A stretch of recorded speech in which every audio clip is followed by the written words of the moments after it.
Veamos la segunda parte de este tema. Veamos ahora estequiometría.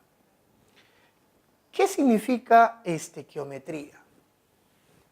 Cuando uno habla de estequiometría, por ejemplo, ¿no? Yo tengo sodio, lo voy a hacer reaccionar con el cloro, me va a dar algo que todos los días comemos, cloruro de sodio. La cosa es, si yo quiero preparar 50 gramos de cloruro de sodio, ¿cuánto he de utilizar de sodio? ¿Cuánto de cloro? En masa. ¿Y si yo quiero cuántos átomos de sodio? ¿O cuántas moléculas de cloro? Ahí viene la cosa. Entonces, para hacer eso, me ayuda la estequiometría. ¿Qué cosa es la estequiometría entonces? Es la relación que hay de masas, de cantidades, de volumen, de átomos, de moléculas que hay en una reacción química. Tanto de reactantes como de productos. Y aunque no lo crean, hacer estequiometría es la cosa más fácil de este mundo. ¿Por qué? Porque para hacer estequiometría solamente necesitas 4 cosas. Miren, estequiometría implica hablar, 1, de balancear la ecuación.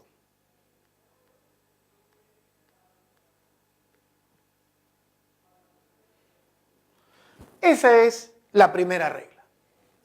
La segunda regla es colocar los datos teóricos. La tercera, colocar los datos del problema.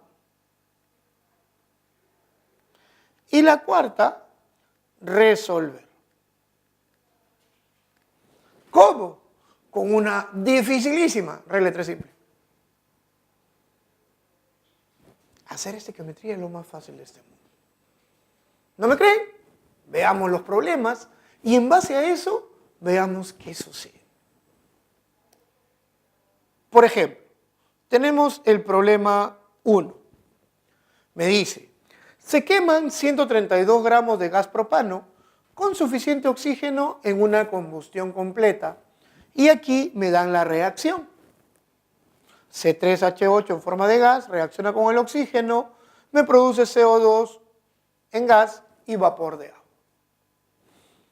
Para ello me dice, determine la masa de oxígeno utilizada en el proceso, los moles de CO2 producido y el volumen de agua medidos a condiciones normales. Veamos entonces cómo se resuelve este tipo de problemas. Aquí está la ecuación. Entonces, la primera regla me dice, balancea la ecuación. Se supone de que nosotros tenemos que igualar el número de átomos al inicio y al final. Entonces, tenemos, ¿cuántos carbonos al inicio? 3. ¿Cuántos carbonos al final? 1. Entonces, por 3. Tenemos 8 hidrógenos al inicio, 2 al final, por 4. Tenemos al final 3 por 2, 6, más 4, 10 oxígenos, al inicio 5. Ya está balanceada mi ecuación. ¿Correcto? Segundo paso, me dice colocar los datos teóricos. ¿Cuáles son esos datos teóricos que yo necesito? Los que ustedes acaban de balancear. Es decir, 1 mol, 5 moles, 3 moles, 4 moles. Estos de acá son mis datos teóricos. ¿Cuál es mi dato del problema? El problema me dice, se queman 132 gramos. Ah, ya. 132 gramos de propano. ¿Qué me pide calcular? Me pide calcular la masa de oxígeno, X gramos. Me pide calcular los moles de CO2 y me pide calcular el volumen a condiciones normales de agua. Ya pues, ya está.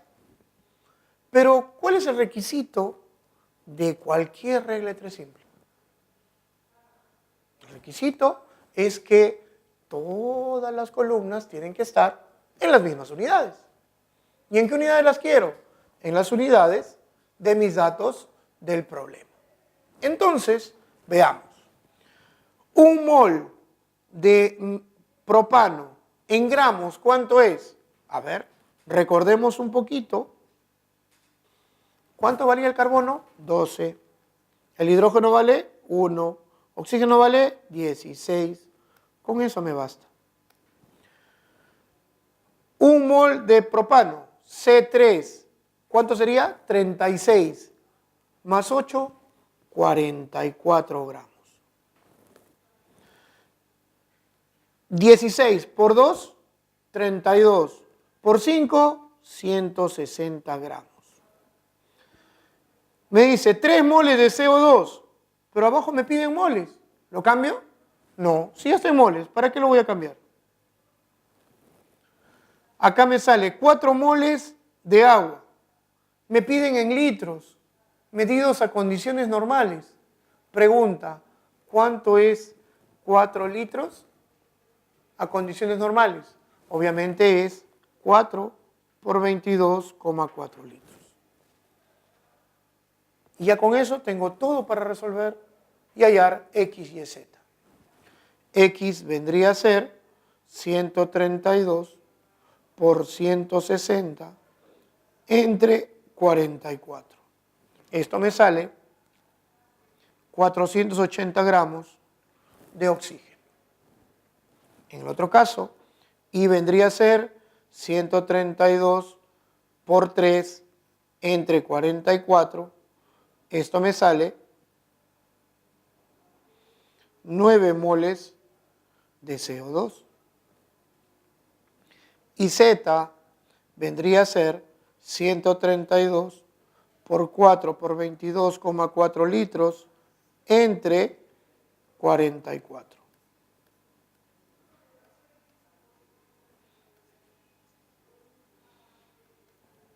O sea, esto sería 224 más 44,8.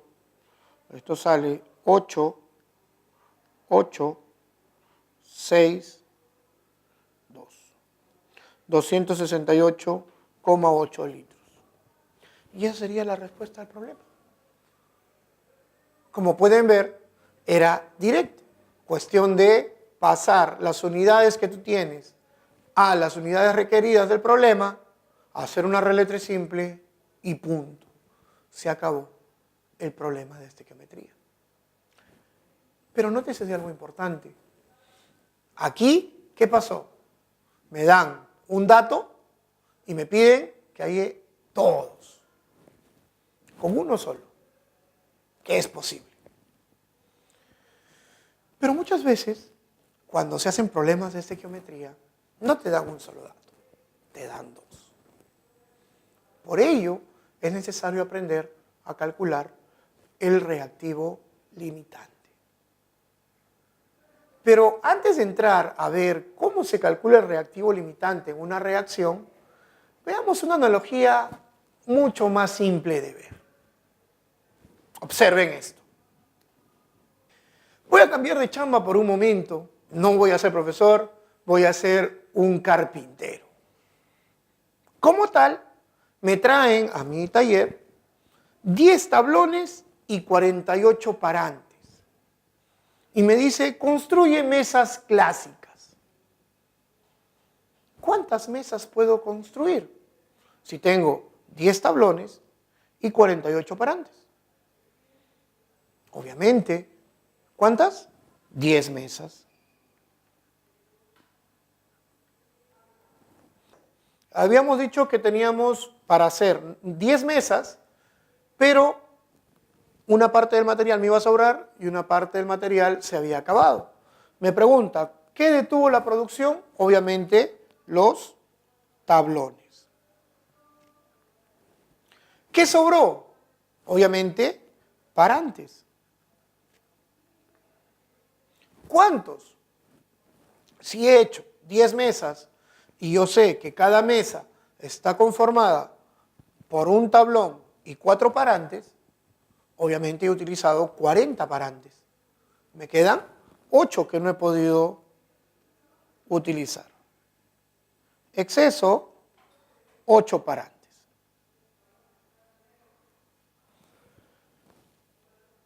Aquí ya hemos visto un ejemplo de reactivo limitante y reactivo en exceso. Pero aquí se vio de una manera bien simple, ¿no? Una mesa, 4 patas, un tablón, y lo que me sobra, bueno, pues no lo puedo utilizar. Pero si esto se ve tan simple, ¿por qué cuando tenemos una reacción química no se ve de la misma manera? Cuando debería ser lo mismo. Entonces, veamos cómo es que se va a resolver un problema, pero esta vez con reacciones químicas. Observen esto. Me dicen, tengo el problema 2. Se mezclan 56 gramos de nitrógeno con 18 gramos de hidrógeno. Determine la masa de amoníaco formada. Como el ejemplo de las mesas, yo necesitaba saber primero cuál de ellos se va a acabar para poder formar el número de mesas. Igual aquí, lo primero que tengo que hacer es determinar quién es el reactivo limitante. Para ello, vamos a hacer lo que siempre hemos hecho. Primer paso, ¿cuál es? Balancear la ecuación. ¿Qué números me balancean la ecuación? Tengo 2 nitrógenos aquí, un nitrógeno allá, por 2. Tengo 6 allá, por 3 acá. Ya está balanceada mi ecuación. ¿Cuáles son mis datos teóricos? 1 mol, 3 moles, 2 moles. ¿Cuáles son mis datos del problema? En mis datos del problema me dicen, tengo 56 gramos y tengo 18 gramos. La pregunta es, ¿cuál de los dos es el reactivo limitante? Veamos. Entonces, vamos a pasar los moles a gramos. Yo sé que nitrógeno vale 14, hidrógeno vale 1. Nitrógeno sería 14 por 2, 28 gramos. 1 vale el hidrógeno por 2, 2 por 3, 6 gramos. Y aquí me sale 34 gramos. Entonces, me piden determinar quién es el reactivo limitante. Vamos a hacerlo de tal manera en que podamos saber quién es el reactivo limitante y además podamos calcular el exceso. ¿Cómo hacer eso? Eso se hace bien fácil. Primero, vamos a tapar uno de los dos reactivos. Ustedes escogen cuál quieren. A mí se me ocurre tapar, por ejemplo, 18. Voy a desaparecerlo un momento. Pregunta. Con los otros datos, ¿puedo calcular cuánto requiero de hidrógeno? Claro que sí. Tengo 56 gramos de nitrógeno por 6 gramos de hidrógeno entre 28 gramos de nitrógeno. Esto me va a dar 12 gramos de hidrógeno. Es decir, para que reaccione 56, yo necesito 12 gramos de hidrógeno. La pregunta es, ¿alcanza? Yo necesito 12, tengo 18. ¿Me alcanza? Obviamente que sí. Es más, sobra. ¿Cuánto sobra? Obviamente tengo 18, le voy a usar 12, me queda 6 gramos. Con eso yo ya determiné que el nitrógeno es mi reactivo limitante y el hidrógeno es mi reactivo en exceso. Y una vez que ya terminé quién es mi reactivo limitante, puedo hallar cuánto me tiene que salir de producto. La masa de NH3 debe ser igual a, sería 56 por 34 entre 28. Y eso me da 68 gramos de NH3. Ya con eso he determinado quién es mi reactivo limitante y quién es mi exceso. Y es más, ya determiné cuál o cuánto es el producto del amoníaco. ¿Correcto? Ahora, profe, no me gusta su método para hallar el reactivo limitante. ¿No hay otro? Bueno, ya te voy a enseñar la fácil, ¿ya? La misma historia. Teníamos nitrógeno en forma de gas más hidrógeno en forma de gas. Tenemos el NH3 en forma de gas. Hemos dicho que lo primero que tenemos que hacer es balancear. Aquí era 3, aquí era 2, 1 mol, 3 moles, 2 moles. Nuestros datos teóricos eran 28 gramos, 6 gramos, 34 gramos. Los datos del problema me decían 56 gramos de amoníaco con 18 gramos de hidrógeno. Ahora, ¿cómo hacemos para saber quién es el reactivo limitante y quién es el reactivo en exceso? Existen varias formas. Una de ellas es esta, por ejemplo. Multipliquen aspa.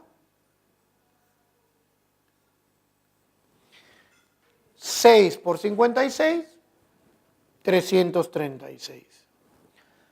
28 por 18 sería 504. ¿Cuál es el menor? Obviamente, nitrógeno. Y con eso ya sabes que es tu reactivo limitante. Profe, no me gusta multiplicar. ¿No te gusta multiplicar? Divide entonces, pues. 56 entre 28, 2. 18 entre 6, 3. ¿Quién es menor? 2, reactivo limitante. Y una vez que ya tienes el reactivo limitante, puedes calcular directamente el reactivo final, ¿no? Lo que te pide en el producto. Entonces, esas son las dos formas para poder determinar cuál es el reactivo limitante en una reacción química. El otro caso es para hallar el reactivo limitante y a su vez para calcular cuánto es el reactivo que sobra. Basados en eso, tú puedes utilizar cualquiera de los dos. Si te piden el exceso, usa el otro.